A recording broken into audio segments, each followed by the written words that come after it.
Welcome to Bernina Quilting Tool Tips. Our topic today is understanding the Bernina stitch regulator with Nina McVeigh. Thank you, Catherine. The hallmark of excellence in free motion techniques is the ability to keep the stitch length even and consistent as the fabric is guided without the assistance of the feed dogs. The Bernina stitch regulator provides beginners with the confidence to master increasingly popular free motion techniques.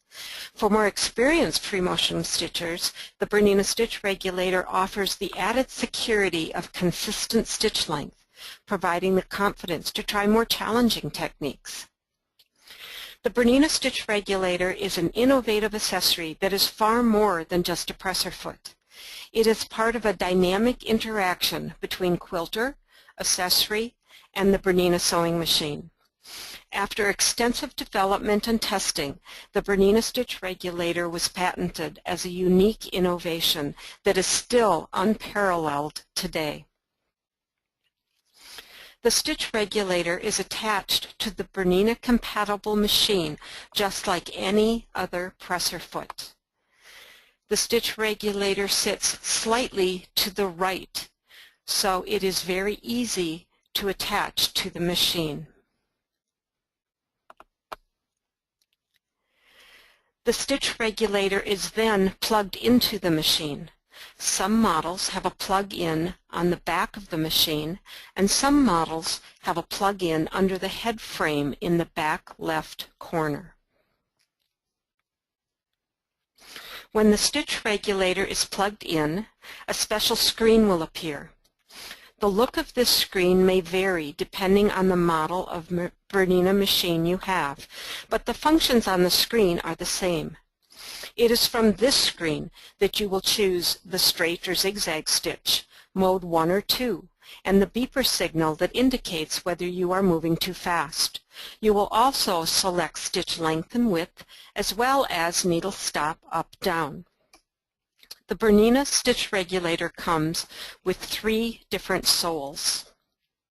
The sole that will be on the stitch regulator when taken out of the box is a closed, O-shaped metal sole for detailed free motion stitching techniques, such as stippling, bobbin play, or thread painting. Another choice included with the Bernina stitch regulator is the clear sole.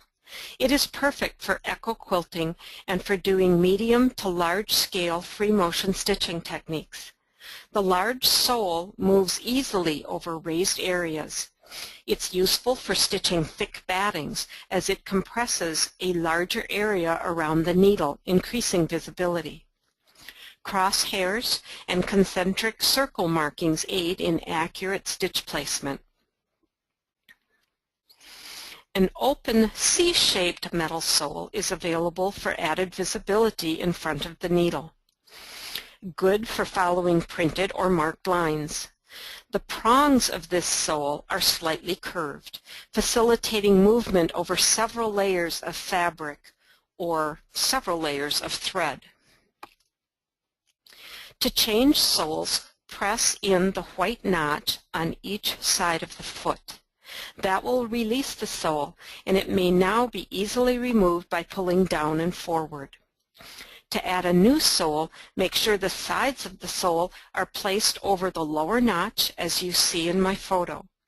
Slide the sole up and back until it snaps into place. Looking again at the stitch regulator screen, you see that the stitch length may be selected just like any other stitch in the sewing machine. Width may also be selected from this screen. This, of course, would be appropriate for the zigzag stitch. We see a lock next to the stitch width on my screen because the straight stitch throat plate is on the machine, therefore allowing no width to the stitch to keep the needle from breaking. The beeper alarm may be activated or deactivated from the screen. However, if it is deactivated, you may be outrunning the stitch regulator without knowing. Mode 1 or Mode 2 is selected from this screen as well. Some machines will have separate icons for each mode. This machine has a toggle icon. The dark number is the active mode. So here the active mode would be 1. There is also an icon to disengage or engage the stitch regulator. If you disengage the stitch regulator, you can free motion quilt, but it will be like using any other free motion foot without the aid of stitch regulation. Now let's look at the two modes of the stitch regulator. One is not better than another. It may just become your preference. When the machine is activated in mode 1, the needle will slowly move up and down. The needle is always moving. When the fabric is moved faster, the needle will move up and down faster. And if it is moved slower, the needle will move up and down slowly. When it does not sense any movement at all, it will continue to move up and down. This can be great for securing threads as you take a few stitches before you begin your quilting or when you end your quilting. But again, mode 1, the needle is always in constant motion. When the machine is activated in mode 2, the needle does not immediately move. It is waiting for you to move the fabric. Again, the faster you move the fabric, the faster the needle moves, and the slower you move your fabric, the slower the needle moves. But when you stop moving your fabric, the needle waits in an up position. It will wait for 7 seconds, and if it does not sense any movement, it will turn off. Securing in mode 2 is done by touching the securing function. Then, when you power the stitch regulator, the machine will stitch in place for several stitches and then stop with the needle in an up position waiting for you to start quilting. I talked about powering the stitch regulator, but how is that done? There are two ways to power the Bernina stitch regulator. The stitch regulator may be turned on with the start button on the head frame of the machine. A red light appears on the bottom of the foot indicating that it is turned on. It may be turned off with the same stop-start button or by tapping the foot control. I often will use mode 1 when I am quilting, and I will start it with the stop button on the head frame of the machine, but I find it much easier to stop it by tapping the foot control. The stitch regulator may also be turned on by pressing down the foot control. You must remember at this point that the foot control is simply an on-off switch, and it does not control the speed of the machine. I suggest that if you are going to use the foot control, that you press it down all the way.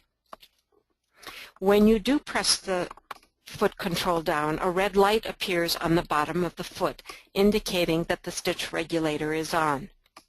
So whether you are in mode 1 or mode 2, if there is a red light on the stitch regulator, it tells you that the stitch regulator is on.